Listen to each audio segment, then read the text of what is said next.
நம்முடைய சற்று நேர தியானத்திற்காக ஏசாயா 52 அதிகாரம் 12 வசனத்தை வாசிக்க கேட்போம். நீங்கள் தீவிரித்து புறப்படுவதில்லை, நீங்கள் ஓடி போகிறவர்கள் போல ஓடி போவதும் இல்லை. கர்த்தர் உங்கள் முன்னே போவார், இஸ்ரவேலின் தேவன் உங்கள் பிறகே உங்களை காக்கிறவராய் இருப்பார். கர்த்தர் உங்கள் முன்னே போவார், இஸ்ரவேலின் தேவன் உங்கள் பிறகே உங்களை காக்கிறவராயிருப்பார். ஜெபிப்போம்.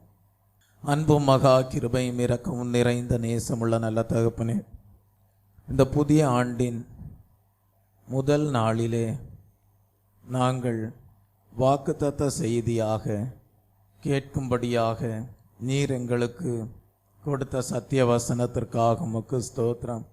இந்த வசனத்தின் மூலமாக தேவரீர் எங்களுக்கு வெளிப்படுத்துகிற சத்தியங்கள் தூது ஆசீர்வாதமாக காணப்பட தேவன் தாமே கிருபை நல்கிறளும்.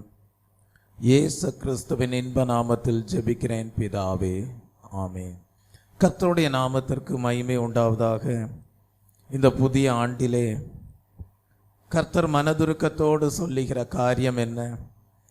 நான் உங்களுக்கு முன்பாக செல்லுவேன். Praise the Lord.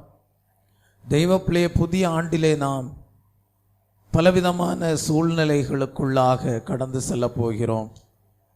ஆனால் கர்த்தர் நமக்கு கொடுக்கிற வார்த்தை, எப்படிப்பட்ட சூழ்நிலையானாலும் அந்த சூழ்நிலைகளிலே நான் உங்களுக்கு முன்பாக காணப்படுவேன் என்கிறார். காடானாலும் மேடானாலும் நான் உங்களை வழிநடத்தி செல்லுவேன் என்று சொல்லுகிறார். நான் உங்களை ஒருபோதும் விட்டு விலகவும் மாட்டேன், உங்களை கைவிடவும் மாட்டேன் என்று சொல்லுகிறார். கோணலானவைகளையெல்லாம் நான் செவ்வையாக்கி தடைகளையெல்லாம் தகர்த்து போடுவேன், பயப்படாதிருங்கள் என்று சொல்லுகிறார். தெய்வ பிள்ளையே, உங்களுக்கு முன்பாக செல்லுகிறவர் எப்படிப்பட்டவர்? இஸ்ரவேலின் ஜெய கம்பீரமானவர். இஸ்ரவேலின் சேனைகளுக்கு முன்பாக நடந்து சென்ற தேவன், மகிமையான காரியங்களை செய்ய வல்லமையுள்ள தேவனாயிருக்கிறார். வாக்கு தத்தங்களின் தேவனாயிருக்கிறார். வானத்திலும் பூமியிலும் சகல அதிகாரமும் உடையவராக காணப்படுகிறார். என் சமூகம் உங்களுக்கு முன்பாக செல்லும் என்கிற வாக்கு தத்தத்தை கொடுத்த தேவனாக காணப்படுகிறார். தெய்வ பிள்ளையே, நீங்கள் தேவனால் அபிஷேகம் பண்ணப்பட்டவர்களாக காணப்படுகிறீர்களா? நிச்சயமாகவே கர்த்தர் உங்களுக்கு முன்பாகவே காணப்படுகிறார். மீகா தீர்க்கதரிசியின் புஸ்தகம் 2 அதிகாரம் 13 வசனத்தை வாசிக்கும் போது, அவர்கள் ராஜா அவர்களுக்கு முன்பாக போவார், கர்த்தர் அவர்கள் முன்னணியில் நடந்து போவார் என்று வாசிக்கிறோம். ஆம் தெய்வ பிள்ளையே, கர்த்தர் உங்களுக்கு முன்பாக செல்கிறார், அவர் உங்களுக்கு பின்பாகவும் காணப்படுவார். இந்த ஆண்டு முழுவதும் கர்த்தர் உங்களோடு இருக்க போகிறார். Praise the Lord. அவர் ஜெய கிறிஸ்துவாக காணப்படுகிறார். ஒருபோதும் தோல்வி அடைந்ததில்லை. உலகம், பிசாசு, மாமிசம் இவைகளையெல்லாம் ஜெயித்த தேவனாக காணப்படுகிறார். ஜெய கம்பீரத்தோடு அவர் உங்களுக்கு முன்பாக செல்கிற தேவனாயிருக்கிற தயவுக்காக நீங்கள் நன்றியுள்ள இருதயத்தோடு கர்த்தரை ஸ்தோத்தரிக்க வேண்டும். இந்த நாளின் தூதாக கர்த்தர் உங்களுக்கு முன்னணியிலே காணப்படுகிறார் என்றால், கர்த்தர் உங்களுக்கு முன்னே நடந்து போகிறார் என்றால், அதன் அனுபவங்கள் எப்படிப்பட்டதாயிருக்கிறது? அந்த அனுபவங்கள் மூலமாக உங்களுக்கு காணப்படுகிற ஆசீர்வாதங்கள் என்ன என்பதை குறித்து சில வசனங்களை தியானிக்க தேவன் கிருபை நல்குவாராக. முதலாவது, கர்த்தர் உங்களுக்கு முன்னே செல்வார் என்று சொல்லப்படுகிற அனுபவத்திலே முதல் அனுபவம் என்னவென்றால், உங்களுக்கு முன்பாக தேவ தூதர்கள் செல்கிறார்கள். Praise the Lord. ஆதியாகமம் எழுதின புஸ்தகம் 24 அதிகாரம் 7 வசனத்தை வாசிக்கும் போது, ஆபிரகாம் தன் மகனுக்கு பெண் பார்க்கும்படி எலியேசரை அனுப்பும்போது கர்த்தர் தம்முடைய தூதனை உனக்கு முன்பாக அனுப்புவார் என்று சொல்லி உற்சாகப்படுத்தி அனுப்புவதை பார்க்கிறோம். Praise the Lord. இந்த வசனத்தின் மூலமாக நாம் ஒன்றை அறிந்து கொள்கிறோம். கர்த்தர் உங்களுக்கு முன்பாக செல்லுதலின் முதல் அனுபவம் என்னவென்றால், கர்த்தர் தம்முடைய தூதர்களை உங்களுக்கு முன்பாக அனுப்புகிறார். சில காரியங்களை கர்த்ததாமே வாய்க்க செய்தார் என்கிற சாட்சி உண்டாயிருக்கும்படியாக தேவன் என்ன செய்கிறார் என்றால், தம்முடைய தூதர்களை உங்களுக்கு முன்பாக அனுப்புகிறார்.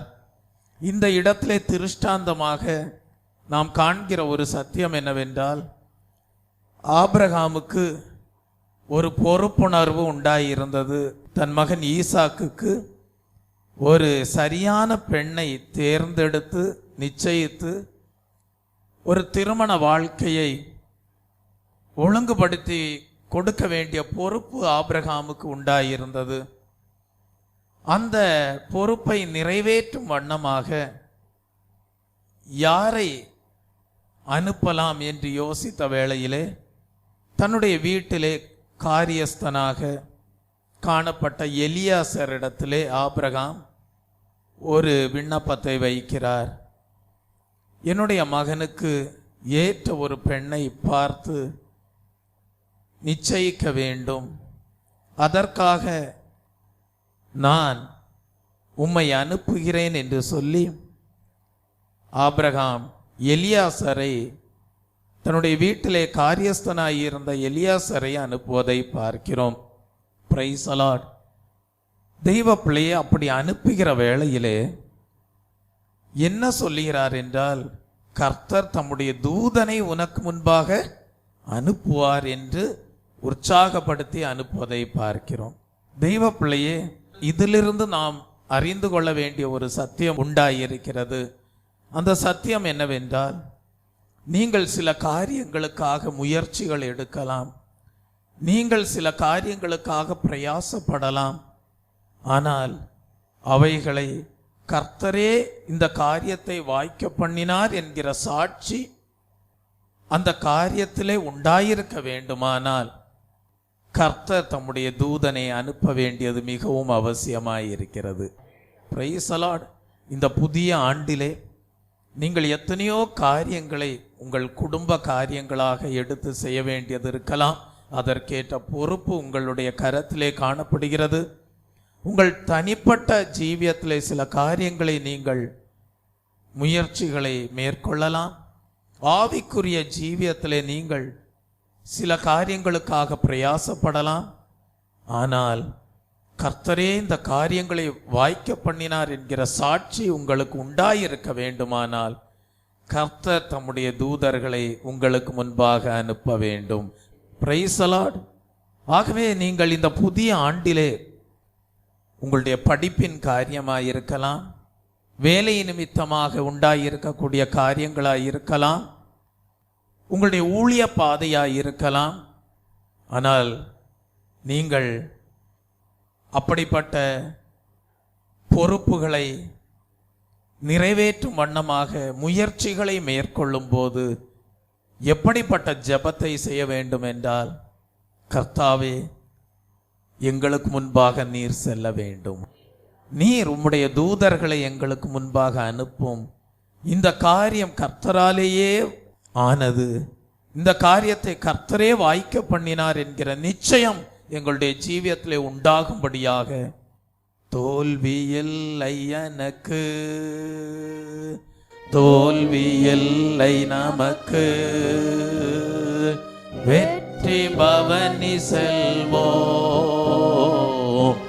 ஆண்டவர் படைத்த வெற்றியின் நாளிது, இன்று ஆக மகிழ்வோம் அக்களிப்போம், அல்லேலூயா பாடுவோம், இன்று ஆக மகிழ்வோம் அக்களிப்போம், அல்லேலூயா பாடுவோம், அல்லேலூயா. தோல்வி இல்லை, அல்லேலூயா, வெற்றியுண்டு, அல்லேலூயா,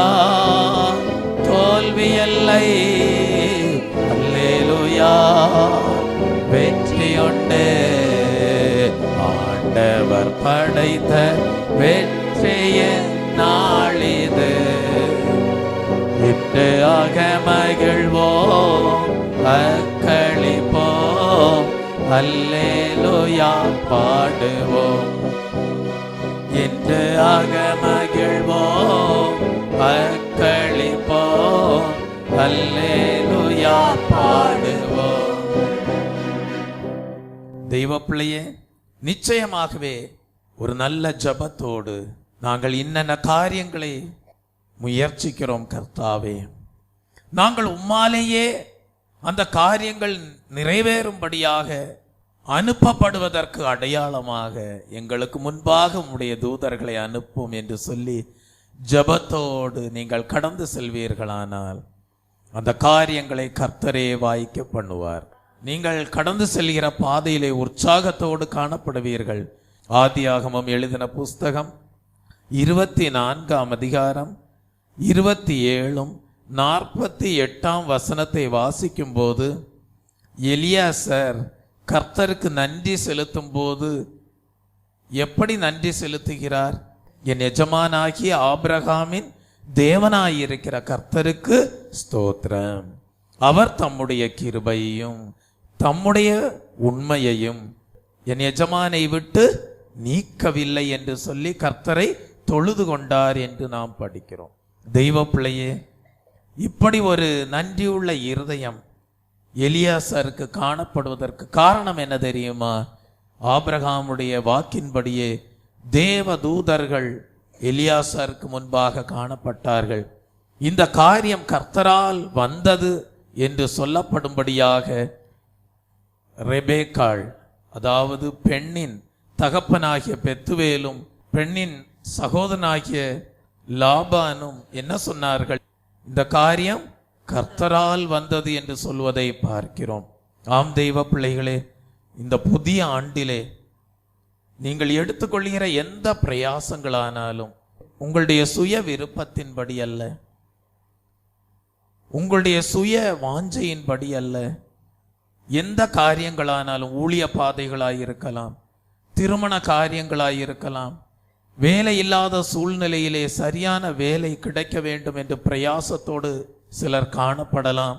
எப்படிப்பட்ட முயற்சிகளை நீங்கள் மேற்கொள்ளும் போதும் இந்த காரியம் கர்த்தரால் வந்தது என்று சொல்லப்படும்படியான சாட்சி உங்கள் ஜீவியத்திலே உண்டாயிருக்கும்படியாக வேண்டுவதற்கும் நினைப்பதற்கும் அதிகமாக கிரியை செய்கிற தேவனை நோக்கி, கர்த்தாவே, எங்களுக்கு முன்பாக நீர் காணப்பட வேண்டும், உம்முடைய தூதர்களை எங்களுக்கு முன்பாக அனுப்பும் என்று வேண்டிக் கொள்வீர்களானால் நிச்சயமாகவே உங்களுக்கு தோல்வி இல்லை. நிச்சயமாகவே காரியங்களை கர்த்தர் வாய்க்க பண்ணுவார். சங்கீதம் 57ஆம் சங்கீதம் 2ஆம் வசனத்தை வாசிக்கும் போது தாவீது நன்றியுள்ள இருதயத்தோடு உரைக்கிற வார்த்தைகளை நாம் அங்கே படிக்கிறோம்.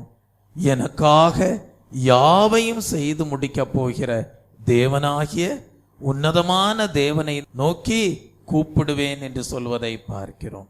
தெய்வ பிள்ளையே, அப்படியானால் தாவீதினுடைய வாழ்க்கையிலே அநேக வெற்றிகள் உண்டாயிருந்தது.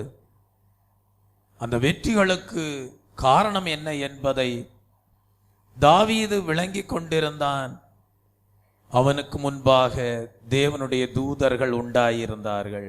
கர்த்தர் அவனுக்கு முன்பாக காணப்பட்டார் என்பதை அறிந்த பிறகுதான், அந்த அனுபவங்களினூடாக தான் இந்த வார்த்தைகளை சொல்லுகிறான். எனக்காக யாவையும் செய்து முடிக்க போகிற தேவனாகிய உன்னதமான தேவனை நோக்கி கூப்பிடுவேன். கூப்பிடு நீ பதில் கொடுப்பார், குறைகள் எல்லாம் நிறைவாக்குவார். உண்மையாக தேடுவோரே உள்ளத்தில் வந்திடுவார். உண்மையாக தேடுவோரே உள்ளத்தில் வந்திடுவார். கொண்டாடுவோம் கொண்டாடுவோம், கவலைகள் மறந்து நாம் பாடுவோம். கொண்டாடுவோம்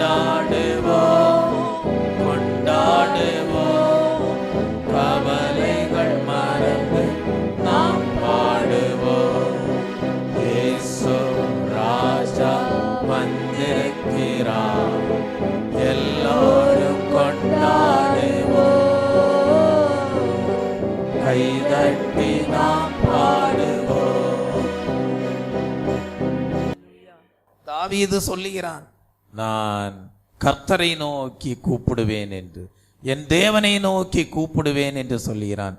நீங்கள் எடுக்க போகிற ஒவ்வொரு முயற்சிகளுக்கு முன்பாக தேவனை நோக்கி கூப்பிடுங்கள். தேவனே உம்முடைய தூதர்களை எங்களுக்கு முன்பாக அனுப்பும் என்கிற ஜெபத்தோடு முயற்சிகளை மேற்கொள்ளுங்கள். சாட்சி கொடுப்பீர்கள். கர்த்தரே காரியங்களை வாய்க்க பண்ணினார், இந்த காரியம் கர்த்தரால் வந்தது என்கிற சாட்சி உண்டாயிருக்கும். நெகேமியா என்கிற ஒரு தேவ மனிதனை குறித்து வேதத்திலே படிக்கிறோம். நெகேமியாவும் கூட நன்றியோடு என்ன சொல்லுகிறார்? நெகேமியாவின் புஸ்தகம் 1ஆம் அதிகாரம் 11ஆம் வசனத்தை வாசிக்கும் போது, பரலோகத்தின் தேவன் என் காரியத்தை கைகூடி வர பண்ணுவார் என்று சொல்வதை பார்க்கிறோம். தெய்வ பிள்ளையே, அப்படியானால் நெகேமியா ஒரு பெரிய தேவனுடைய திட்டத்தோடு எருசலேமின் அலங்கம் கட்டப்பட வேண்டும் என்கிற ஒரு பெரிய பாரத்தோடு அவன் கடந்து செல்வதை பார்க்கிறோம். அவன் நன்றியுள்ள இருதயத்தோடு என்ன சொல்லுகிறான்? பரலோகத்தின் தேவன் என் காரியத்தை கைகூடி வர பண்ணுவார் என்கிற ஒரு விசுவாசத்தோடு அவன் அறிக்கை செய்வதை பார்க்கிறோம்.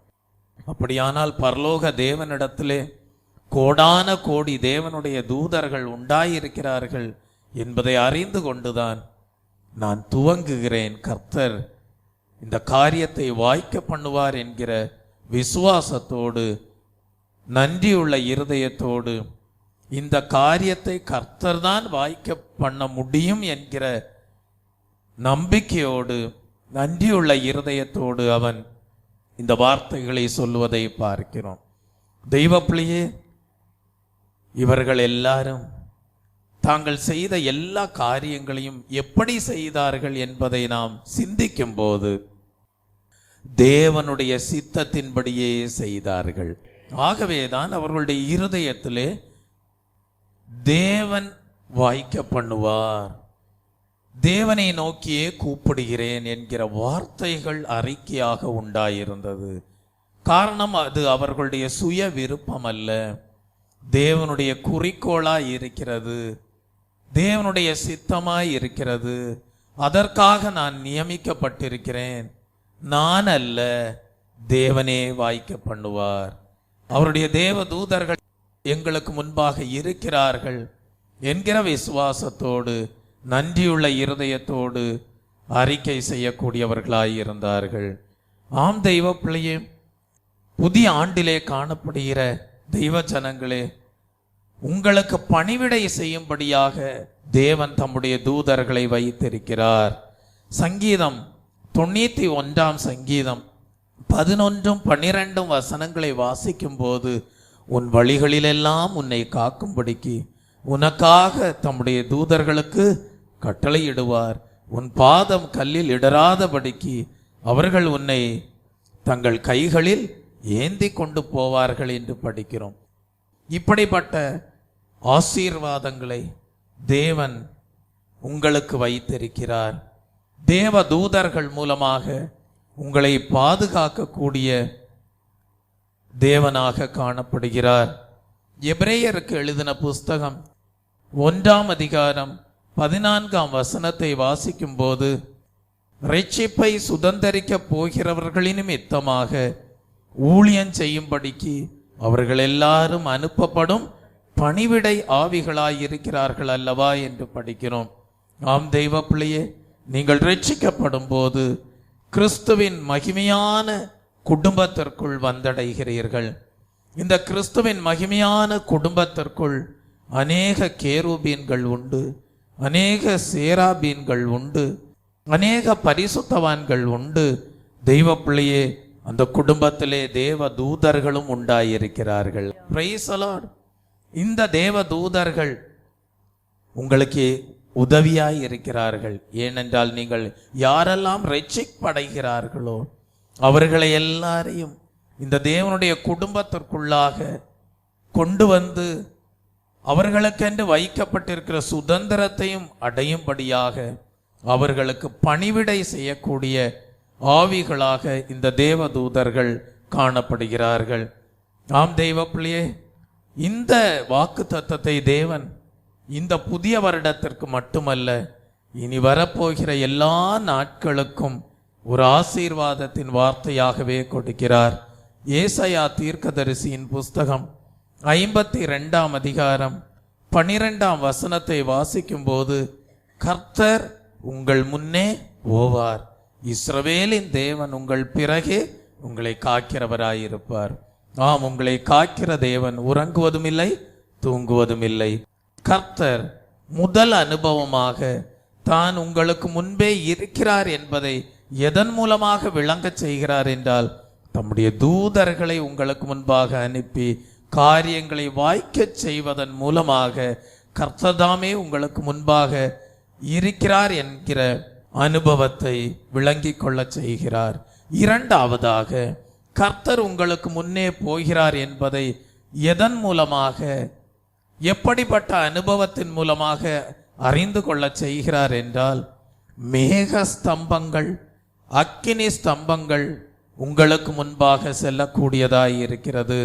வாசியுங்கள். உபாகமம் எழுதின புஸ்தகம் 1 அதிகாரம் 31 முதல் 33 வசனங்களை வாசிக்கும் போது, உங்கள் தேவனாகிய கர்த்தர் உங்களை சுமந்து கொண்டு வந்ததை கண்டீர்களே. உங்கள் தேவனாகிய கர்த்தர் நீங்கள் பாளையம் இறங்கத்தக்க இடத்தை பார்க்கவும், நீங்கள் போக வேண்டிய வழியை உங்களுக்கு காட்டவும், இரவில் அக்கினியிலும் பகலில் மேகத்திலும் உங்களுக்கு முன் சென்றாரே என்று படிக்கிறோம். தெய்வ பிள்ளையே, முதல் அனுபவம், கர்த்தர் தம்முடைய தேவ தூதர்களை உங்களுக்கு முன்பாக அனுப்புகிறார். இரண்டாவது அனுபவம் என்னவென்றால், உங்களுடைய ஒவ்வொரு நாள் பிரயாணத்திலும் கர்த்தருடைய மேக ஸ்தம்பமும் கர்த்தருடைய அக்கினி ஸ்தம்பமும் காணப்படுகிறது. இந்த மேக ஸ்தம்பம் எதற்காக தேவன் உங்களுக்கு முன்னே அனுப்புகிறார் என்றால், அன்றைக்கு இஸ்ரவேல் ஜனங்கள் வனாந்தரத்திலே பிரயாணப்பட்டார்கள். வனாந்தரத்திலே கடும் வெயில் பகல் நேரங்களிலே காணப்பட்டது. அந்த கடும் வெயிலிலே ஜனங்கள் பாதுகாக்கப்படும்படியாக தேவன் மேக ஸ்தம்பத்தை வைத்திருந்தார். அன்றைக்கு அந்த வெயிலிலே ஒரு குடையை போல அந்த மேக ஸ்தம்பம் காணப்பட்டது. அதுபோல இரவிலே இஸ்ரவேல் ஜனங்களை பாதுகாக்கும்படியாக அக்கினி ஸ்தம்பம் காணப்பட்டது. இரவிலே அவர்கள் வனாந்தரத்தின் பாதையிலே பிரயாணப்படுகிற சூழ்நிலையிலே அங்கே காட்டு மிருகங்கள் உண்டாயிருக்கும், வலு சர்ப்பங்கள் உண்டாயிருக்கும், தேள்கள் உண்டாயிருக்கும்.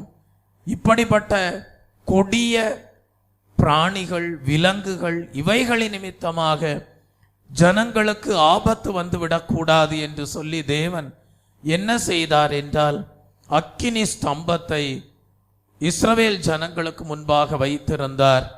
Praise the Lord. இந்நாட்களிலேயும் நீங்கள் எஸ்டேட் பகுதிகளுக்கு நீங்கள் போவீர்கள் என்றால், இந்த காட்டு யானைகள் ஆபத்தை விளைவிக்க கூடியதாய் இருக்கிறபடியினால் இரவு நேரங்களிலே ஜனங்கள் என்ன செய்வார்கள் என்றால், அக்கினி பந்தத்தை பிடித்து கொண்டே செல்வார்கள். இந்த அக்கினி பந்தத்தை பிடிக்கும் போது அதிலிருந்து வரக்கூடிய வெளிச்சத்தை யானைகள் காணும் போது என்ன செய்துவிடும் என்றால், அவைகள் ஓடிவிடும். அன்றைக்கு இஸ்ரவேல் ஜனங்களுக்கு தேவன் அப்படிப்பட்ட பாதுகாப்பை இரவு நேரங்களிலே அக்கினி ஸ்தம்பத்தின் மூலமாக கொடுக்கக்கூடியவராக காணப்பட்டார். தெய்வ பிள்ளையே, இந்நாட்களிலேயும் தேவ ஜனங்களுக்கு தேவன் பாதுகாப்பை கொடுக்கக்கூடியவராயிருக்கிறார். சரியான விதத்திலே வழிநடத்த செல்லக்கூடியவராயிருக்கிறார். ஒருவேளை அன்றைக்கு இருந்தது போல மேக ஸ்தம்பமும் அக்கினி ஸ்தம்பமும் ஒருவேளை இந்நாட்களிலே ஜனங்கள், தேவ ஜனங்கள் கடந்து செல்லக்கூடிய பாதையிலே நிலைவரப்பட்டதாக காணப்படாதபடி இருக்கலாம். தெய்வ பிள்ளையே, ஆனால் இந்நாட்களிலே நமக்கு தேவன் கால்களுக்கு தீபமும் பாதைக்கு வெளிச்சவுமாக அவருடைய வேத வசனத்தை கொடுத்திருக்கிறார்.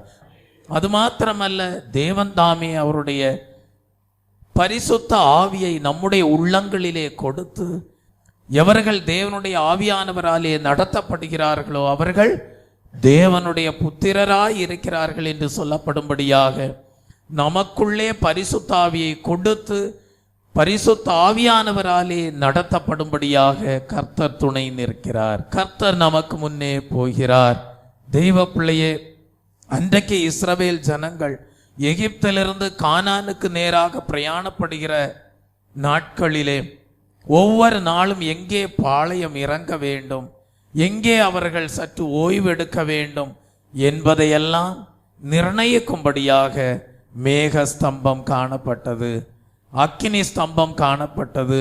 இந்நாட்களிலே பரிசுத்த ஆவியானவர் தாமே உங்களுக்குள்ளாக இருந்து உங்களை ஒவ்வொரு நாளும் வழி நடத்தக்கூடியவராயிருக்கிறார்.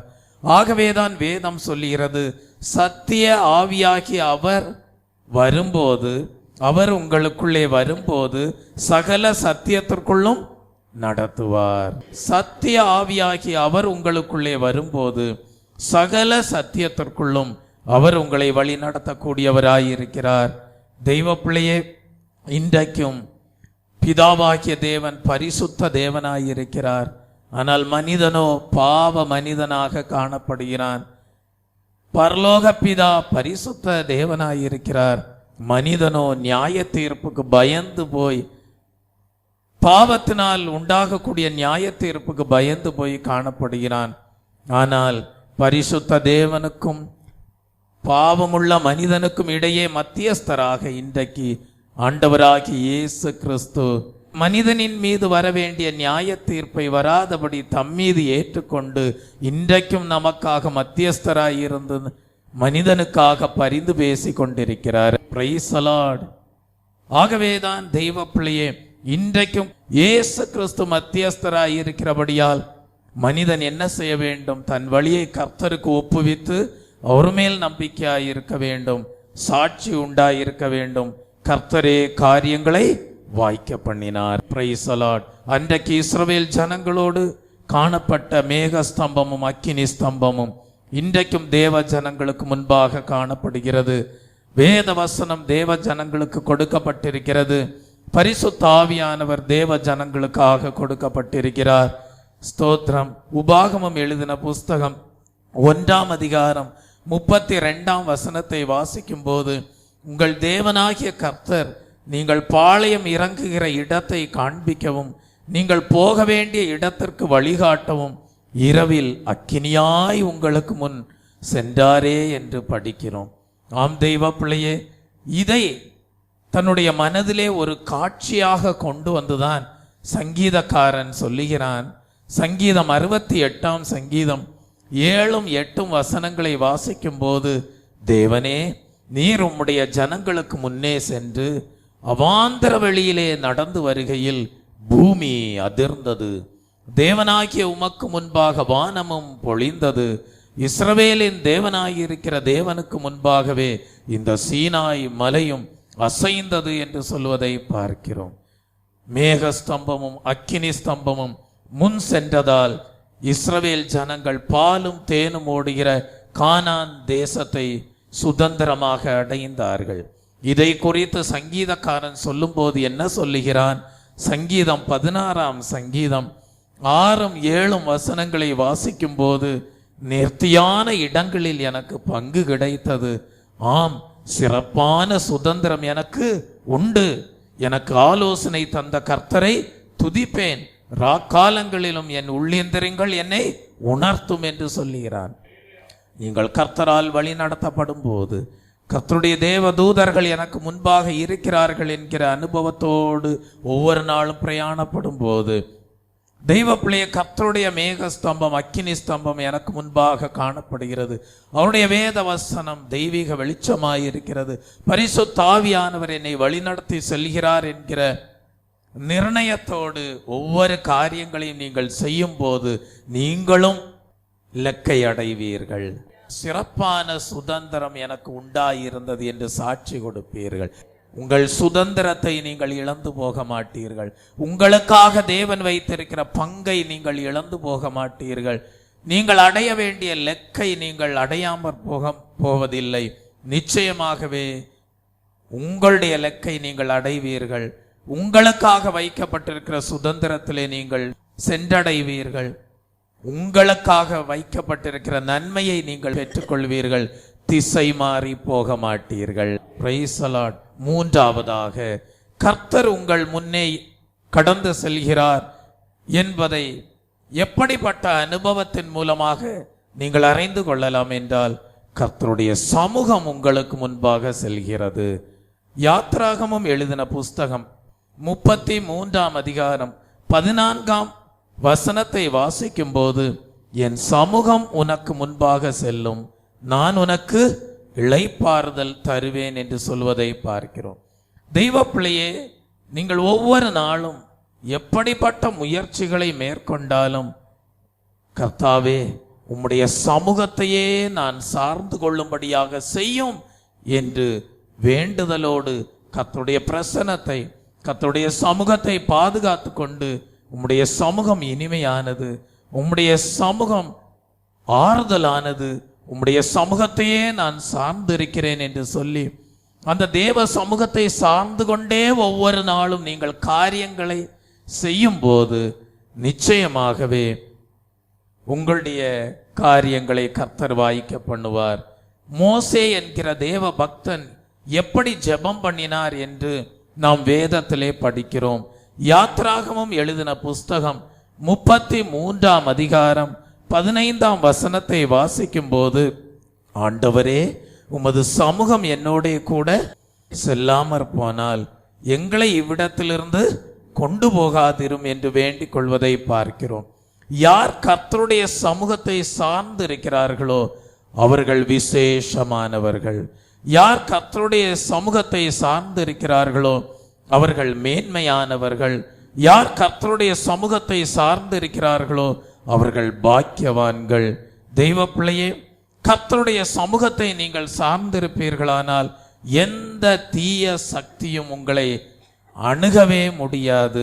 எந்த பில்லி சூனியங்களானாலும் சரி, எந்த ஏவுதல்களின் வல்லமைகளானாலும் சரி, உங்களுக்கு கேடு விளைவிக்க முடியாது.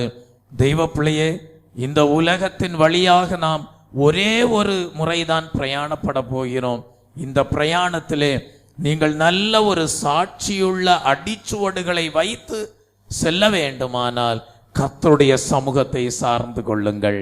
Praise the Lord. உங்களுடைய அடிச்சுவடுகளை உங்கள் பின் சந்ததியார் காணும் போது நீங்கள் எப்படி நீதியின் பாதையிலே தேவனால் வழிநடத்தப்பட்டிருக்கிறீர்கள், நீங்கள் எப்படி தேவ சமூகத்தை சார்ந்தே ஒவ்வொரு நாளும் ஜீவித்திருக்கிறீர்கள், நீங்கள் எப்படி பரம அழைப்பின் பந்தய பொருளை பெற்றுக்கொள்ளும்படியாக லெக்கை நோக்கி ஆசையாய் தொடர்ந்து இருக்கிறீர்கள் என்பதை உங்களுடைய சாட்சியுள்ள ஜீவியத்தின் மூலமாக, உங்களுடைய அடிச்சுவடுகள் மூலமாக அறிந்து கொள்வார்கள். Praise the Lord.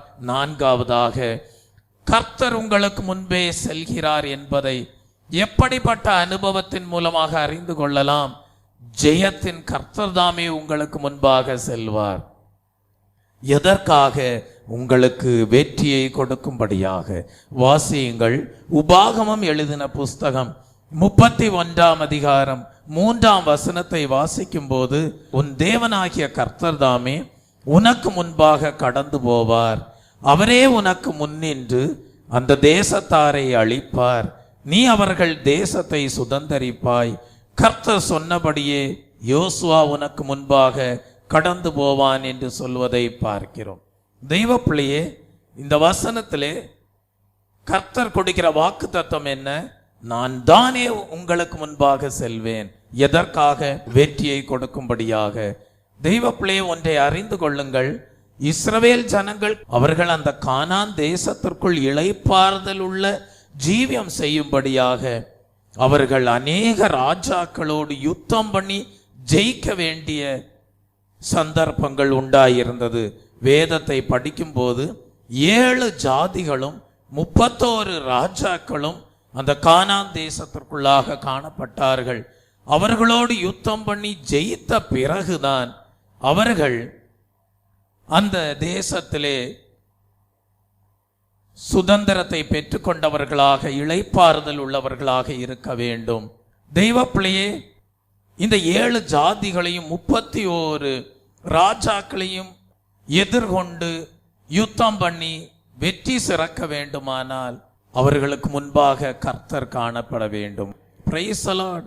வாசியுங்கள் சங்கீதம் 46 சங்கீதம் 11 சேனைகளின் கர்த்தர் நம்மோடு இருக்கிறார். யாக்கோபின் தேவன் நமக்கு உயர்ந்த அடைக்கலமானவர். ஆகவே இப்படிப்பட்ட அனுபவங்களை எல்லாம் வைத்துதான் ஒரு வெளிப்படுத்தலாக சங்கீதக்காரனுக்கு உண்டாயிருந்திருக்கலாம். சேனைகளின் கர்த்தர் நம்மோடு இருக்கிறார், யாக்கோபின் தேவன் உயர்ந்த அடைக்கலமானவர் என்று. தெய்வ பிள்ளையே, உலகம், பிசாசு, மாமிசம் இவைகளெல்லாம் உங்களுக்கு பெரிய சத்துருக்களாக காணப்படலாம். ஆனால் வேதம் சொல்லுகிறது, எபேசியருக்கு எழுதின புஸ்தகம் 6 வாசிக்கிறோம், ஏனெனில் மாம்சத்தோடும் இரத்தத்தோடும் அல்ல, துரைத்தனங்களோடும் அதிகாரங்களோடும் இப்பிரபஞ்சத்தின் அந்தகார லோகாதிபதிகளோடும் வானமண்டலங்களின் பொல்லாத ஆவிகளின் சேனைகளோடும் நமக்கு என்ன உண்டு? போராட்டம் உண்டு. தெய்வ பிள்ளையை, இந்த ஆவிக்குரிய பிரயாணத்திலே, இந்த விசுவாச பிரயாணத்திலே, விசுவாசத்தை துவக்குகிறவரும் முடிக்கிறவருமாகிய இயேசுவையே நோக்கி பிரயாணப்படுகிற இந்த பாதையிலே நிச்சயமாகவே உலகம், பிசாசு, மாம்சம் இவைகளெல்லாம் சத்துருக்களாக காணப்படும். ஆனாலும் வேதம் சொல்லுகிறது, இதோ நம்முடைய போராயுதங்கள் மாம்சத்திற்கு ஏற்றவைகளாய் இராமல் அரண்களை நிர்மூலமாக்குகிறதற்கு தேவ பலமுள்ளவைகளாய் இருக்கிறது என்று படிக்கிறோம். 2 கொரிந்தியரின் புஸ்தகம் 10 நாம் அதை படிக்கிறோம். ஆகவே தெய்வ பிள்ளையை, நீங்கள் ஆவிக்குரிய ஜீவியத்திலே முன்னேறும் போது இன்னும் மாம்சத்தோடும் இரத்தத்தோடும் போராடுகிறவர்களாக அல்ல, அதையெல்லாம் தாண்டி தெய்வ பிள்ளையே, துரைத்தனங்களோடும் அதிகாரங்களோடும் வானமண்டலங்களில் இருக்கிற பொல்லாத சேனைகளோடும் யுத்தம் பண்ணி ஜெயித்தால்தான் நீங்கள் மேன்மையான சுதந்திரமாகிய சியோனையும் எருசலேமையும் அடைய முடியும். Praise the Lord. தெய்வ பிள்ளையே, ஆகவேதான் கானானில் உள்ள எல்லா யுத்தங்களிலேயும் இஸ்ரவேல் ஜனங்கள் வெற்றி பெற்றார்கள்.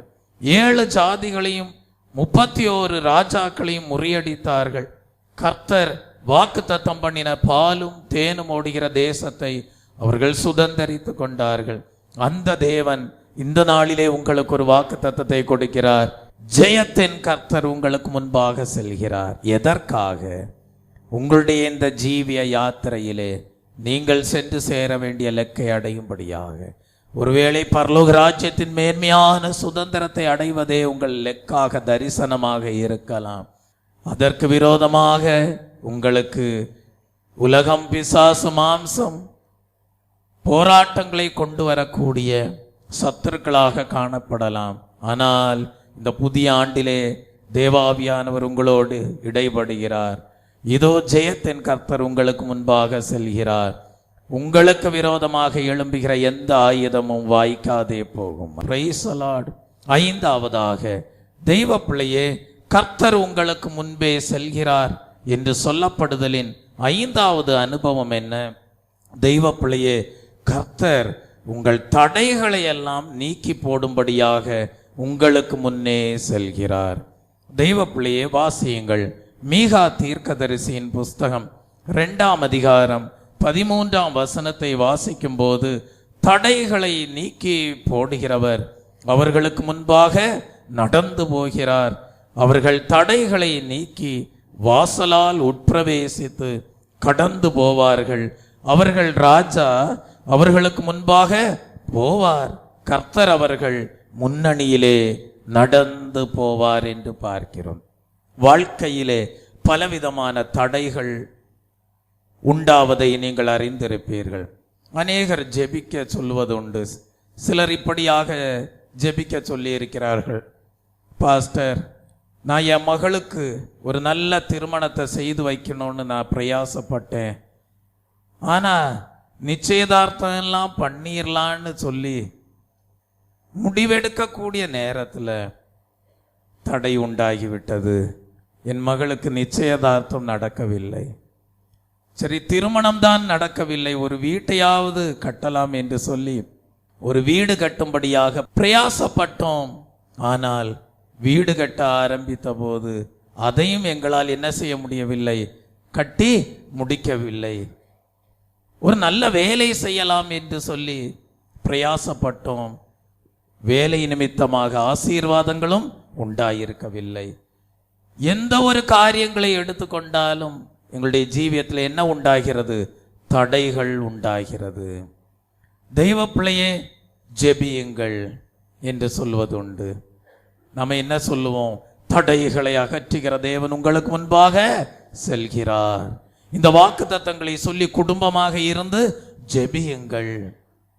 ஆம் தெய்வ பிள்ளையே, ஊழியக்காரரும் ஜெபிக்கிறார், அந்த குடும்பத்தாரும் ஜெபிக்கிறார்கள். என்ன சாட்சி உண்டாகிறது? ஒரு சில மாதங்கள் மீண்டும் ஊழியக்காரரை சந்திக்கும் போது சொல்லுகிறார்கள், பாஸ்டர், தேவனால் கூடாத காரியம் ஒன்றுமில்லை, தடைகள் அகன்றன, கர்த்தர் என்ன செய்தார்? அற்புதங்களை செய்தார். மகளுக்கு நிச்சயதார்த்தம் நடைபெற்று விட்டது.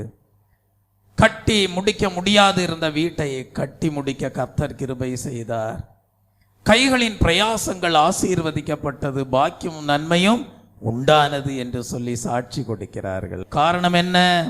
தெய்வ பிள்ளையே, உங்களுடைய வாழ்க்கையிலே கர்த்தருடைய சித்தத்தின்படி நீங்கள் செய்கிற எந்த ஒரு காரியங்களையும் சாத்தானாகிய சத்துரு ஒருபோதும் தடை செய்ய முடியாது. Praise the Lord.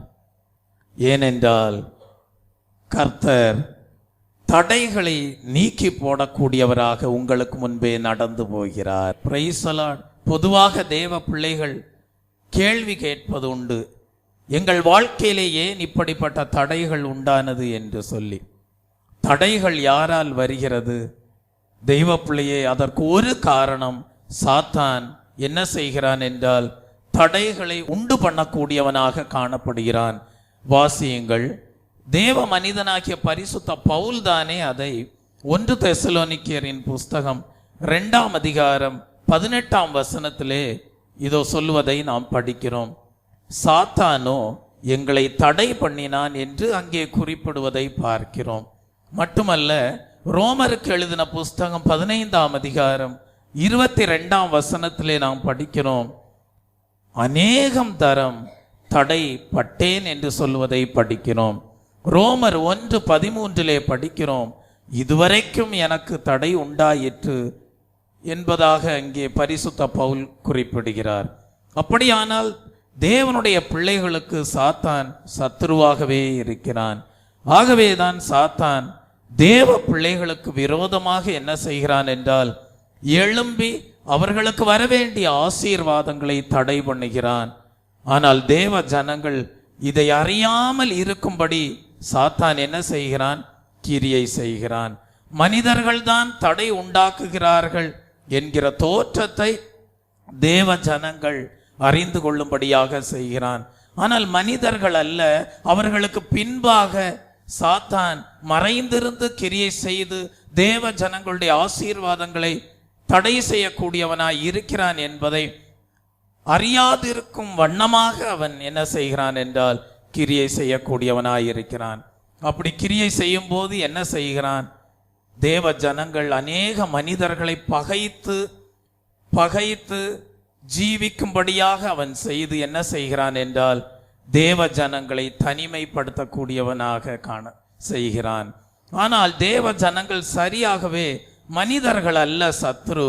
அந்த மனிதர்களுக்கு பின்பாக சாத்தான் இருந்து கிரியை செய்கிறான் என்பதை பகுத்தாராய்ந்து அந்த சாத்தானை அவனுடைய தடைகளை மேற்கொள்ளும்படியாக தகர்க்கும்படியாக தேவனோடு ஜெபத்திலே காணப்படும் போது கர்த்தர் தேவ ஜனங்களுக்கு முன்பாக சென்று சாத்தானுடைய சகல தடைகளையும் தகர்த்து போடுகிறார்.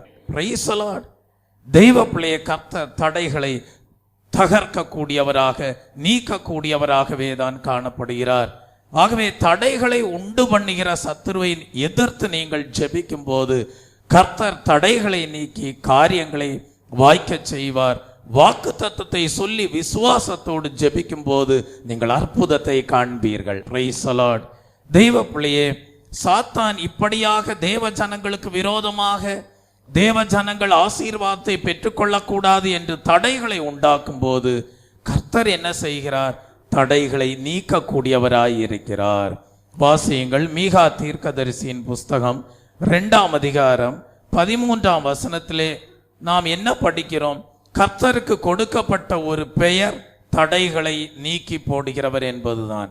சாத்தான் எப்படிப்பட்ட தடைகளை கொண்டு வந்தாலும் கர்த்தர் அந்த தடைகளை தகர்த்து போடுவார். அவருடைய வல்லமைக்கு முன்பாக சாத்தான் நிற்கவே முடியாது. சில வேளைகளிலே தேவ ஜனங்கள் இப்படி சொல்வதுண்டு, பாஸ்டர் நாங்க பிரயாசப்பட்டோம், ஆனா காரியங்கள் என்ன செய்யல, வாய்க்கலன்னு சொல்லுவாங்க. அதுக்கு காரணம் என்ன? ஒருவர் இப்படியாக சொன்னார், நான் என் மகளுக்காக ஒரு திருமண காரியத்திற்காக முயற்சி செய்தேன், எல்லாம் கைகூடி வரக்கூடிய சூழ்நிலையில அது மாறி போயிருச்சு, என்ன காரணம்னே தெரியல அப்படின்னு சொல்லக்கூடியவராயிருந்தார். தெய்வ பிள்ளையே, என்ன சொல்ல முடியும்? அவர்களை ஆறுதல் படுத்தி அனுப்பினோம். வாக்கு தத்தங்களை சொல்லி என்ன செய்யுங்கள்? ஜெபியுங்கள். கர்த்தராலே காரியம் வாய்க்கக்கூடிய காரியங்களை ஒருவரும் என்ன செய்ய முடியாது? தடை செய்ய முடியாது. கர்த்தர் செய்ய நினைத்தது தடைபடாது. சகலத்தையும் தேவன் நன்மையாக செய்து முடிப்பார். நம்ம என்ன ஆறுதல் சொல்லுகிறோம்? நன்மையான காரியங்கள் உங்கள் மகளுடைய வாழ்க்கையிலே நிறைவேறும் பட்சத்தில் அதை சாத்தான் ஒருபோதும் என்ன செய்ய முடியாது? தடை பண்ண முடியாது. கர்த்தர் செய்ய நினைத்ததை ஒருவரும் என்ன செய்ய முடியாது? தடை பண்ண முடியாது என்று ஆறுதல் சொல்லி அனுப்புகிறோம்.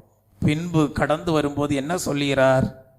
பாஸ்டர், இந்த திருமணம் நடைபெறாமல் போனது ரொம்ப நல்லதுன்னு சொல்றாரு.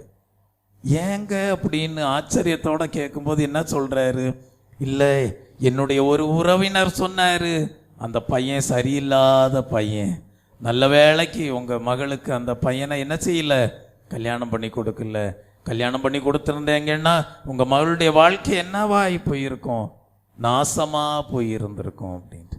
அப்ப கர்த்தர் செய்ய நினைத்ததை ஒருவரும் என்ன செய்ய முடியாது? தடை செய்ய முடியாது. அப்ப சில காரியங்கள் தடைபடுகிறது என்றால் அது சாத்தான் தடை செய்ய நினைத்தபடியினால் தடையாயிற்று என்று நீங்கள் முடிவு எடுத்து விடக்கூடாது. அது கர்த்தருக்கு சித்தம் அல்ல. Praise the Lord. ஆகவேதான் கர்த்தர் அதனுடைய முடிவு நன்மையாய் இராது போகிறபடியினால் அதை என்ன செய்கிறார்? தடை செய்கிறார். ஆகவே அந்த காரியங்களுக்கு நாம் கர்த்தருக்கு ஒப்பு கொடுக்கும் போது கர்த்தர் முடிவு மேன்மையாக காணப்படும்படியாக செய்வார். ஆம், சிலர்லாம் பாருங்க, அறியாமையினாலே அநேக காரியங்கள் மீது என்ன செய்வார்கள்? ஆசை வைத்து தங்களுடைய அறியாமையினாலே சில காரியங்கள் மீது ஆசை வைத்து என்ன செய்வார்கள்? அதை நிறைவேற்றி கொள்ளும்படியாக பிரயாசப்படுவார்கள். சில வேளைகளில் கர்த்தர் அதை தடை செய்வார். நீ ஆசைப்பட்ட காரியம் தவறானது என்று சொல்லி என்ன செய்வார்? தடை செய்வார். காரணம், அது நன்மைக்குரியதல்ல என்று சொல்லி அதை தடை செய்வார். அப்படி தடை செய்யும் போது கர்த்தருடைய சித்தத்திற்கு ஒப்பு கொடுக்கும் போது கர்த்தர் சகலத்தையும் நன்மையாக செய்து முடிப்பதை நீங்கள் அறிந்து கொள்வீர்கள். வாசியுங்கள். ரோமருக்கு எழுதின புஸ்தகம் 8ஆம் அதிகாரம் 28ஆம் வசனத்தை வாசியுங்கள். அன்றியும் அவருடைய தீர்மானத்தின்படி அழைக்கப்பட்டவர்களாய் தேவனிடத்தில் அன்பு கோருகிறவர்களுக்கு சகலமும் நன்மைக்கு ஏதுவாய் நடக்கிறது என்று அறிந்திருக்கிறோம். தெய்வ பிள்ளையே, அப்படியானால் ஜெபியுங்கள்.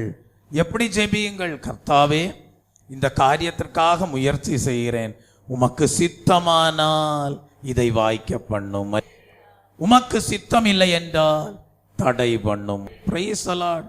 நீங்க ஆச்சரியப்பட்டு போவீங்க. ஊழிய காரியங்கள்லையும் கூட சில ஊழியங்களையே கர்த்தர் என்ன செய்வார் தெரியுமா? தடை பண்ணுவார். பரிசுத்த ஆவியானவர் தாமே தடை பண்ணுவார். நீங்க நினைக்கலாம், ஏன் நான் இன்னொரு ஊழியத்தை செய்யக்கூடாதா? நான் சுவிசேஷ ஊழியத்தை செய்யக்கூடாதா? நான் வேறு விதமான ஊழியங்களை செய்யக்கூடாதான்னு நீங்க நினைக்கலாம். ஆனா பரிசுத்த ஆவியானவர் தடை பண்ணுவார். தேவ சித்தத்தின்படி உங்களுக்கு என்ன ஊழியம் கர்த்தரால் நிர்ணயிக்கப்பட்டிருக்கிறதோ அதை தான் செய்து நிறைவேற்ற உண்மையுள்ளவராயிருப்பார். பரிசுத்த பவுல் ஒரு சந்தர்ப்பத்திலே ஆசியாவிலே வசனத்தை சொல்லும்படியாக பிரயாசப்பட்டார். அப்பொழுது என்ன நடந்ததாம்? பரிசுத்த ஆவியானவர் பவுலை தடை பண்ணினார் என்று வாசிக்கிறோம். வாசியுங்கள். அப்போஸ்தலர் எழுதின நடபடிகளின் புஸ்தகம் 16ஆம் அதிகாரம் 6ஆம் வசனத்தை வாசித்து பாருங்கள். ஆசியாவிலே வசனத்தை சொல்லாதபடிக்கு பரிசுத்த ஆவியினாலே தடை பண்ணப்பட்டோம் என்று படிக்கிறோம். ஆச்சரியமாக இருக்குல்ல? பரிசுத்த ஆவியானவரே என்ன செய்கிறாரு? தடை பண்ணுகிறார். எதை தடை பண்ணுகிறார்? ஊழியத்தை தடை பண்ணுகிறார். என்ன ஊழியத்தை? ஒரு சுவிசேஷ ஊழியத்தை தடை பண்ணுகிறார். காரணம் என்ன? அது அவருக்கு சித்தம் இல்லை. பரிசுத்த பவுல் அப்பொழுது ஆசியாவிலே போய் அந்த ஊழியத்தை செய்வது கர்த்தருக்கு சித்தம் அல்ல. ஆகவே என்ன செய்திருக்கிறார்? பரிசுத்த ஆவியானவர் தாமே ஊழியத்தை தடை பண்ணி இருக்கிறார். அப்ப இந்த இடத்துல பவுல் அதை ஆராய்ந்து பார்த்திருக்கிறார். இது சாத்தானால் உண்டான தடை அல்ல, இது கர்த்தருடைய சித்தத்தின்படி பரிசுத்த ஆவியானவரே தடையை உண்டு பண்ணி இருக்கிறார் என்று.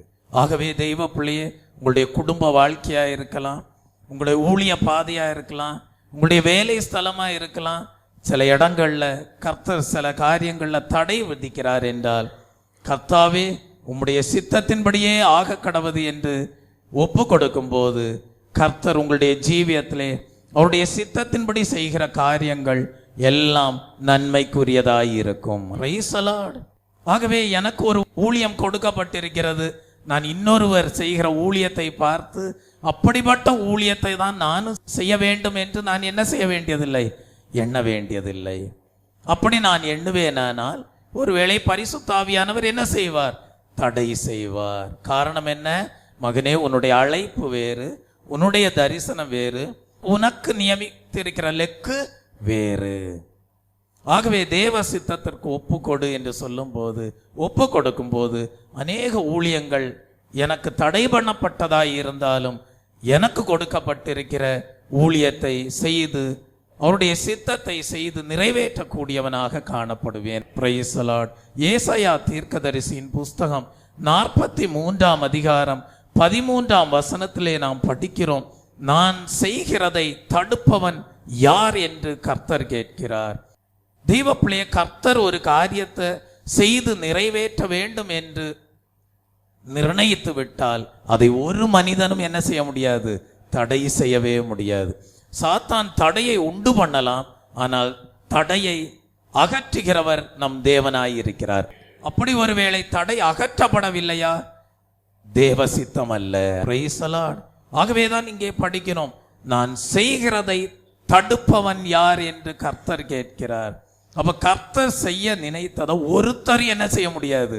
தடுக்கவே முடியாது. சாத்தானு என்ன செய்ய முடியாது? தடுக்க முடியாது. அப்ப கர்த்தர் உங்களுக்கு வைத்திருக்கிற ஆசீர்வாதத்தை, கர்த்தர் உங்களுக்கு வைத்திருக்கிற உயர்வை, கர்த்தர் உங்களுக்கு வைத்திருக்கிற ஊழியத்தை, கர்த்தர் உங்களுக்கு வைத்திருக்கிற வெற்றியை, நன்மையை, மேன்மையை எந்த ஒரு மனிதனாலும் தடுத்து விட முடியாது. ஆகவே பயப்படாதிருங்கள். Praise the Lord. கர்த்தர் உங்களை அற்புதமாக வழி நடத்துவார். அற்புதமான வழிகள் உங்களுக்காக திறக்கப்படும். திறந்த வாசலை உங்களுக்கு முன்பாக வைத்திருக்கிறேன். ஒருவரும் அதை என்ன செய்ய முடியாது? பூட்ட முடியாது. யோபுனுடைய வாழ்க்கையிலே அநேக தடைகள் வந்தது. கர்த்தர் யாருக்கு ஒப்பு கொடுத்தார்? சாத்தானுக்கு ஒப்பு கொடுத்தார். சோதித்து பார் என்று சொல்லி. இதிலெல்லாம் நஷ்டங்கள் உண்டானது. பொருளாதாரத்தில் நஷ்டம் வந்தது. யோபுனுடைய பொருளாதாரத்தில் நஷ்டம் வந்தது. யோபுனுடைய பிள்ளைகளுடைய வாழ்க்கையிலே நஷ்டங்கள் வந்தது. யோபுனுடைய குடும்ப வாழ்க்கையிலே நஷ்டங்கள் வந்தது. தனிப்பட்ட வாழ்க்கையிலே வியாதி, பலகீனங்கள் எல்லாவற்றையும் இழந்தான். ஆனால் யோபு என்ன சொல்கிறான் தெரியுமா? வாசியுங்கள். யோபுவின் புஸ்தகம் 42ஆம் அதிகாரம் 2ஆம் வசனத்திலே படிக்கிறோம், தேவரீர் சகலத்தையும் செய்ய வல்லவர், நீ செய்ய நினைத்தது தடைபடாது என்று தைரியமாக சொல்லுகிறான். ஆகவேதான் அவன் சொல்கிறான், கர்த்தர் கொடுத்தார், சாத்தான் எடுத்தான்னா சொன்னா இல்ல, கர்த்தர் கொடுத்தார், கர்த்தர் எடுத்தார். இதுக்கு இடையில சாத்தான் தான் என்ன செய்யறான்? சோதிக்கிறான், எல்லாத்தையும் நஷ்டப்படுத்தும் விதமாக செயல்படுகிறான். ஆனால் யோபனுடைய வாழ்க்கையின் சாட்சி எப்படி இருந்தது என்றால், தன்னுடைய வாழ்க்கைக்கும் சாத்தானுக்கும் ஒரு சம்பந்தமும் இல்லை. எனக்கும் தேவனுக்கும் தான் தொடர்பு.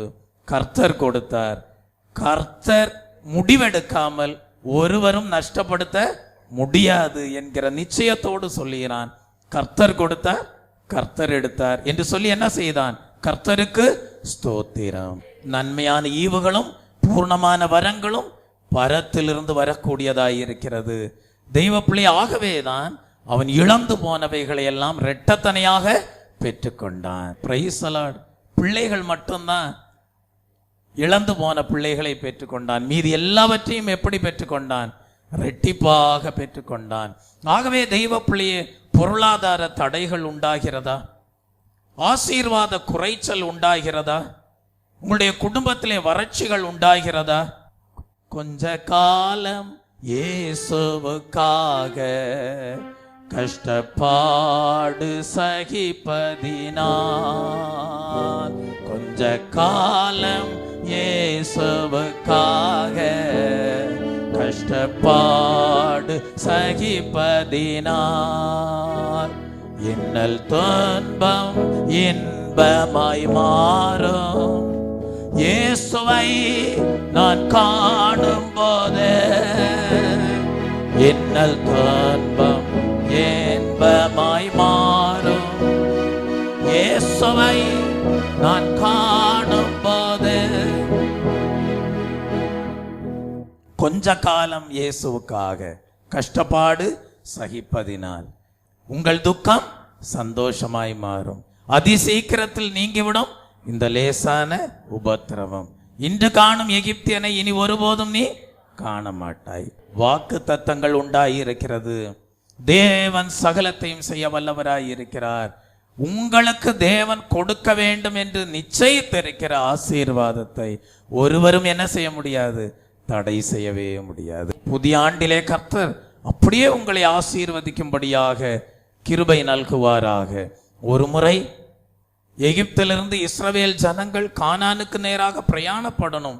மோசே போய் பார்வோனிடத்துல பேசுகிறான், என் ஜனங்களை அனுப்பிவிடு, அவர்கள் 3 நாட்கள் என்ன செய்ய வேண்டும்? பிரயாணப்பட்டு தேவனை என்ன செய்ய வேண்டும்? ஆராதனை செய்ய வேண்டும் என்று சொல்லி. பார்வோன் ஜனங்களை உடனே அனுப்பிவிட்டானா? அனுப்பிவிடவில்லை. அவன் தடை செய்தான். பார்வோன் சாத்தானுக்கு நிழலாகவே காணப்படுகிறான். கர்த்தர் என்ன செய்தார்? வாசியுங்கள். யாத்ராகமம் எழுதின புஸ்தகம் 9ஆம் அதிகாரம் 28ஆம் வசனத்தை வாசிக்கும் போது பார்வோன் இப்பொழுது என்ன சொல்கிறான்? இது போதும், இந்த மகா இடி முழக்கங்களும் கல் மழையும் ஒளியும்படிக்கு கர்த்தரை நோக்கி விண்ணப்பம் பண்ணுங்கள், நான் உங்களை போக விடுகிறேன், இனி உங்களுக்கு தடை இல்லை என்று சொன்னான். தெய்வ ஜனமே, புதிய ஆண்டிலே நீங்கள் தேவனை ஆராதிப்பதற்கு ஒருவேளை சாத்தான் தடை பண்ணக்கூடியவனாயிருப்பான். ஆனால் இதே வேத வசனம் சொல்லுகிறது, அதே சாத்தான் தானே சொல்லுவான் நீங்கள் ஆராதிப்பதற்கு தடை இல்லை என்று சொல்லுவான். காரணம், கர்த்தருடைய அற்புதம் அங்கே உண்டாயிருக்கும். Praise the Lord. பார்வோன் தடை இல்லை, ஆராதிப்பதற்கு தடை இல்லை, ஜனங்கள் போகலாம் என்று சொல்வதற்கு காரணம் என்ன? கர்த்தர் மகா இடி முழக்கங்களை கட்டளையிட்டார். கர்த்தர் கல் மழையை கட்டளையிட்டார். இதோ இதையெல்லாம் கண்டபோதுதான் கர்த்தர் தேவாதி தேவன், தெய்வம் ஒருவர் இருக்கிறார், அவர் நீதி செய்யக்கூடியவராய் இருக்கிறார், அவர் கிரியை செய்யக்கூடியவராய் இருக்கிறார், அவர் அற்புதத்தின் தேவனாய் இருக்கிறார் என்பதை பார்வோன் அறிந்து கொண்ட போதுதான் சொல்லுகிறான், இது போதும் என்று சொல்லுகிறான். இது போதும், நான் ஜனங்களை என்ன செஞ்சிடறேன்? அனுப்பிடுறேன். தடைகள் என்ன செய்கிறது? நீங்குகிறது. தேவ ஜனங்கள் ஆராதிக்கிறார்கள். Praise the Lord. புதிய ஆண்டிலே ஆராதனைகளுக்கு விரோதமாக தடைகள் உண்டாகிறதா? அவைகளை தகர்க்கும்படியாக தேவன் கிரியை செய்வார். அவைகளை தகர்க்கும்படியாக தேவன் அற்புதங்களை செய்வார். Praise the Lord. ஏன்? ஆவிக்குரிய காரியங்களுக்கு ஆவிக்குரிய ஜனங்களே தடையாக காணப்படுவார்கள். Praise the Lord. ஒரு முறை எகிப்திலிருந்து இஸ்ரவேல் ஜனங்கள் கானானுக்கு நேராக பிரயாணப்படுகிற நாட்களிலே ஜனங்கள் முறுமுறுக்கிறார்கள். எதை நினைத்து முறுமுறுக்கிறார்கள்? எகிப்திலே நாங்கள் என்ன சாப்பிட்டோம்? இறைச்சி சாப்பிட்டோம். என்ன சாப்பிட்டோம்? இறைச்சி சாப்பிட்டோம். எங்களுக்கு வனாந்திரத்தில் என்ன கிடைக்கல? இறைச்சியே கிடைக்கல என்று சொல்லி யாரை நோக்கி முறுமுறுத்தார்கள்? மோசேயை நோக்கி முறுமுறுத்தார்கள். மோசே தனித்தவனாக அதை தாங்கிக் கொள்ள முடியவில்லை. மோசே கர்த்தரை நோக்கி முறையிடுகிறான், கர்த்தாவே, நான் தனித்தவனாக இந்த ஜனங்களுடைய முறுமுறுப்புகளை எல்லாம் கேட்டு அவர்களை விசாரிப்பதற்கு நான் ஒருவன் மாத்திரம் போதாது என்று சொல்லி வேண்டிக் கொள்கிறான். கர்த்தர் என்ன செய்தார்? 70 மூப்பர்களை என்ன செய்தார்? தெரிந்து கொள்ளும்படியாக செய்தார். 70 மூப்பரின் மீதும் தேவனுடைய ஆவி வந்து இறங்கினது. அப்பொழுது கர்த்தர் ஒரு கட்டளையை கொடுத்தார். அந்த கட்டளை என்ன? அந்த 70 மூப்பரும் ஆசரிப்பு கூடாரத்தை சுற்றிலும் காணப்பட வேண்டும் என்று கட்டளை கொடுத்திருந்தார். ஆனால் 2 பேர் மாத்திரம் என்ன செய்தார்கள் என்றால் பாளையத்திலேயே காணப்பட்டார்கள்.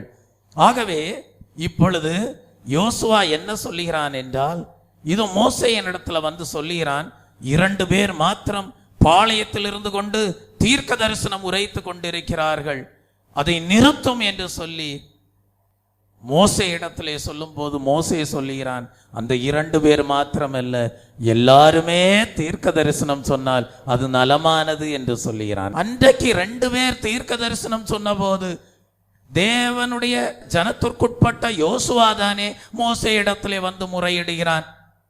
அவர்கள் பாளையத்தில் இருந்து கொண்டு தீர்க்க தரிசனம் உரைக்கிறார்கள், அதை தடை பண்ணும் என்று முறையிடுவதை பார்க்கிறோம். இப்படியாக புதிய ஆண்டிலே ஆவிக்குரிய வாழ்க்கையிலே நீ முன்னேறி செல்லக்கூடாதபடி ஆவிக்குரிய ஜனங்கள் தானே உனக்கு தடையாய் இருப்பார்கள்.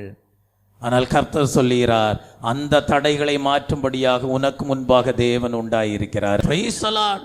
உன் ஆவிக்குரிய ஜீவியத்திலே நீ முன்னேறக்கூடாதபடி எந்த ஒரு ஆவிக்குரிய மனிதனும் தடை செய்ய முடியாது. கர்த்தர் உன் மூலமாக செய்து நிறைவேற்ற வேண்டிய ஊழியத்தை நிச்சயமாகவே செய்து நிறைவேற்ற வல்லவராகவே காணப்படுகிறார். எண்ணாகமம் எழுதின புஸ்தகம் 11ஆம் அதிகாரம் 28ஆம் வசனத்தை வாசிக்கும் போது அந்த சத்தியத்தை நாம் படித்து அறிந்து கொள்கிறோம். உடனே மோசேயினிடத்தில் உள்ள வாலிபரில் ஒருவனும் அவனுடைய ஊழியக்காரனும் நூனின் குமாரனுமாகிய யோசுவா பிரதியுத்தரமாக, என் ஆண்டவனாகிய மோசேயே, அவர்களை என்ன செய்யும்? தடை பண்ணும் என்று சொல்வதை பார்க்கிறோம். மோசே என்ன சொன்னான்? ஆவியானவர் இறங்கி வந்து எல்லாரும் தீர்க்க தரிசனம் உரைத்தாலும் அதை நான் விரும்புகிறேன் என்று சொல்லுவதை பார்க்கிறோம். தெய்வப்பிள்ளை ஆவிக்குரிய ஜனங்கள் இன்னொரு ஆவிக்குரிய மனிதனுடைய முன்னேற்றத்திற்கு தடையாய் இருக்கக்கூடாது. அப்படி தடையாய் இருப்பானே ஆனால் நிச்சயமாகவே தேவன் தம்முடைய சித்தத்தை நிறைவேற்றும்படியாக அந்த தடைகளை தகர்க்கக்கூடியவராகவே காணப்படுகிறார். தெய்வப்பிள்ளையே, அது மாத்திரமல்ல, உபாகமம் எழுதின புஸ்தகம் 1ஆம் அதிகாரம் 30ஆம் வசனத்தை வாசிக்கும் போது கர்த்தர் எதற்காக உங்களுக்கு முன்பாக செல்கிறார் என்கிற சத்தியத்தை நாம் அங்கே படிக்கிறோம். தெய்வப்பிள்ளையே, உங்களுக்கு முன்பாக சென்று ஒருபோதும் நீங்கள் கைவிடாதபடி உங்களை காக்கும்படியாக உங்களுக்காக எந்தெந்த இடங்களிலெல்லாம் அவர் போராடி வெற்றியை கொடுக்க வேண்டுமோ அந்த இடங்களிலெல்லாம் யுத்தம் பண்ணி உங்களை அடைய வேண்டிய இலக்கை அடைய செய்யும்படியாக உங்களுக்கு முன்பாக செல்கிறார். அப்படியே இஸ்ரவேல் ஜனங்களுக்கு முன்பாக கர்த்தர் காணப்பட்டார். உபாகமம் எழுதின புஸ்தகம் 1ஆம் அதிகாரம் 30ஆம் வசனத்தை வாசிக்கும் போது, உங்களுக்கு முன் செல்லும் உங்கள் தேவனாகிய கர்த்தர் தாமே எகிப்தில் உங்களோடு இருந்து உங்கள் கண்களுக்கு முன்பாக செய்ததெல்லாவற்றையும் போலவும் வனாந்திரத்தில் செய்து வந்தது போலவும் உங்களுக்காக என்ன செய்வார்? யுத்தம் பண்ணுவார். தெய்வ பிள்ளையே, ஆகவே உங்களுக்கு முன்பாக செல்கிற தேவன் தடைகளை அகற்றக்கூடிய தேவனாய் இருக்கிறார். சென்று சேர வேண்டிய இலக்கை அடைய செய்யக்கூடிய தேவனாய் இருக்கிறார். உங்கள் வழியை கர்த்தருக்கு ஒப்புவித்து அவர் மேல் நம்பிக்கையாயிருங்கள். அவரே காரியங்களை என்ன செய்வார்? வாய்க்க பண்ணுவார். உங்களுக்கு முன்பாக செல்கிற தேவன் உங்களை தோளின் மீது சுமந்து செல்லக்கூடிய தேவனாய் இருக்கிறார். 31ஆம் வசனத்தை வாசிக்கும் போது, ஒரு மனிதன் தன் பிள்ளையை சுமந்து கொண்டு போவது போல நீங்கள் இவ்விடத்திற்கு வருகிற வரைக்கும் நடந்து வந்த வழிகள் எல்லாவற்றிலும் உங்கள் தேவனாகிய கர்த்தர் உங்களை சுமந்து கொண்டு வந்ததை கண்டீர்களே. ஆம், உங்களை சுமந்து செல்லும்படியாக கர்த்தர் உங்கள் முன்பே காணப்படுகிறார். இந்த புதிய ஆண்டிலே காடுகள் காணப்படலாம், மேடுகள் காணப்படலாம், சோதனைகள் காணப்படலாம், பள்ளத்தாக்குகள் காணப்படலாம், பலவிதமான சூழ்நிலைகள் காணப்படலாம், பிரதிகூலங்கள் காணப்படலாம். ஆனால் வேதம் சொல்லுகிறது, இதையெல்லாம் நான் எப்படி கடக்க போறேன்னு நீ ஒருவேளை திகைத்து கொண்டிருக்கலாம். உங்களுக்கு முன்பாக பல விதமான பாதைகள், கடினமான பாதைகள் காணப்படலாம், பலவிதமான பிரதிகூலங்கள் காணப்படலாம். நீ நடக்க இயலாத வேளையிலே உன்னை சுமக்கும்படியாக தேவன் ஒரு தகப்பன் எப்படி தன் பிள்ளையை தோளின் மீது சுமந்து செல்வானோ அதே போல உன்னை சுமந்து செல்லக்கூடிய ஒரு தகப்பன் தேவன் உனக்கு முன்பாக நடந்து செல்கிறார். Praise the Lord. இந்த பயங்கரமான குழியை நான் எப்படி தாண்டுவேன்? இந்த இடுக்கமான பாதை வழியாய் நான் எப்படி கடந்து செல்வேன் என்று நீ ஒருவேளை உன்னுடைய சுய அறிவுக்கு நீ இடம் கொடுக்கும் போது அவைகளெல்லாம் கடினமான பாதைகளாய் இருக்கலாம். ஆனால் வேதம் சொல்லுகிறது, இஸ்ரவேல் ஜனங்களை கடக்க முடியாத பாதைகள் வழியாக கடந்து போக பண்ணின வேளையிலே எப்படி தேவன் காணப்பட்டாராம்? ஒரு மனிதன் தன் பிள்ளையை சுமந்து கொண்டு போவது போல தேவன் சுமந்தாராம். தாங்குவேன், ஏந்துவேன், சுமப்பேன், தப்புவிப்பேன் என்று வாக்குரைத்த தேவன் உங்களை புதிய ஆண்டிலே எல்லா விதங்களிலேயும் தாங்கி ஏந்தி சுமந்து எல்லா ஆபத்துகளுக்கும் தப்புவிக்க வல்லவராயிருக்கிறார். புதிய ஆண்டிலே சில வேளைகளிலே நீங்கள் காத்திருக்க வேண்டிய சமயமாயிருக்கும். காத்திருக்க வேண்டிய நாட்களிலே என்ன செய்ய வேண்டும்? காத்திருக்க வேண்டும். கர்த்தாவே, நீர் என்னோடு பேசும். எலியாவை குறித்து நாம் படிக்கிறோம். கர்மேல் பர்வதத்தின் மேல் ஏறி உள்ளங்கை அளவு மேகம் வரும் வரைக்கும் அவன் என்ன செய்தான்? காத்திருந்தான். ஒரு பெருமழையின் சத்தம் கேட்கிறது என்று சொல்லி அவன் காத்திருந்தது போல புதிய ஆண்டிலே சில வேளைகளிலே நீங்கள் என்ன செய்ய வேண்டும்? கர்த்தருடைய சித்தத்திற்காக, கர்த்தருடைய சமயத்திற்காக, கர்த்தருடைய சத்தத்திற்காக என்ன செய்ய வேண்டும்? காத்திருக்க வேண்டும். அவர் சில இடங்களில என்ன செய்கிறார் என்றால் கர்த்தர் காத்திருக்க பண்ணுகிறார். காத்திருந்து அவருடைய சத்தத்தை கேட்க பண்ணி கர்த்தர் காரியங்களை வாய்க்க பண்ணுவார். Praise the Lord. ஆகவே இந்த புதிய ஆண்டிலே கர்த்தர் உங்களுக்கு முன்பாக காணப்படுகிறார். அவருடைய தேவ தூதர்கள் காணப்படுகிறார்கள். மேக ஸ்தம்பம், அக்கினி ஸ்தம்பம் உண்டாயிருக்கிறது. ஜெயத்தின் தேவனாக கர்த்தர் உங்களுக்கு முன்பாக செல்கிறார். தடைகளை நீக்கி போடுகிறவராக கர்த்தர் உங்களுக்கு முன்பாக காணப்படுகிறார். கர்த்தருடைய சமூகம் உங்களுக்கு முன்பாக காணப்படுகிறது. உங்களுடைய வாழ்க்கையிலே செய்து நிறைவேற்றும்படியாக கர்த்தர் எண்ணி இருக்கிற காரியங்களை ஒருவரும் தடை செய்ய முடியாது. கர்த்தர் செய்ய நினைத்தது ஒருபோதும் தடைபடாது. சகலத்தையும் தேவன் உங்களுடைய வாழ்க்கையிலே நன்மையாக செய்து முடிப்பார். அப்படியே கர்த்தர் இந்த புதிய ஆண்டிலே உங்களை ஆசீர்வதிக்கும்படியாக தேவன் தாமே கிருபை நல்குவாராக. ஜெபிப்போம்.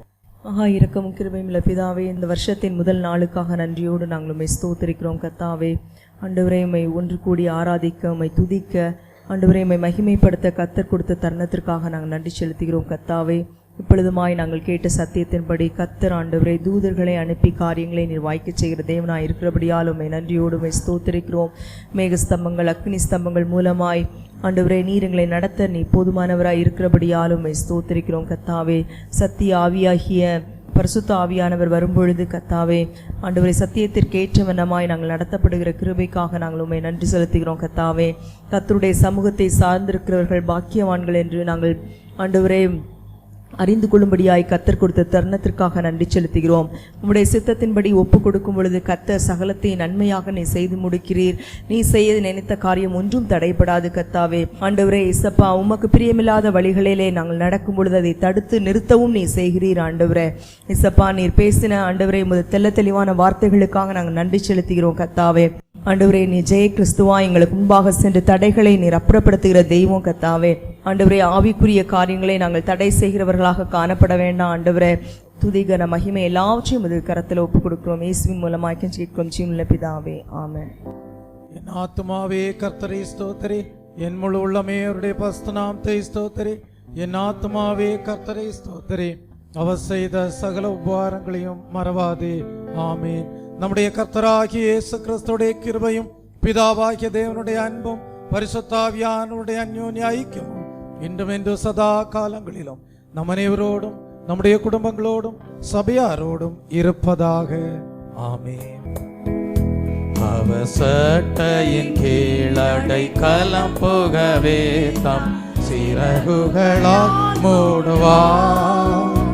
அவசட்டையின் கீழடை கலம் புகவே சிறகுகளால் மூடுவார். இவனின் அடைக்கலமே, என் கோட்டையும் மரணும் அவர். அவர் சத்தியம் பரிசயம் கேடகமா என் நம்பிக்கையும் அவரே. அதிசயம் கேடகமாம் என் நம்பிக்கையும் அவரே. அவர் சட்டையின் கீழ் அடைக்கலம் புகவே தம் சிறகுகளால் மூடுவார். அவர் சட்டையின் கீழ் அடைக்கலம் புகவே தம் சிறகுகளால் மூடுவார். கர்த்ததாமே உங்கள் முன்னே சென்று உங்கள் அனைத்து காரியங்களையும் அவருடைய பரிபூர்ண தேவ சித்தத்தின்படி நிறைவேற்றி உங்களை பலப்படுத்தி ஆசீர்வதித்து மேன்மைப்படுத்துவாராக. ஆமென். Praise the Lord.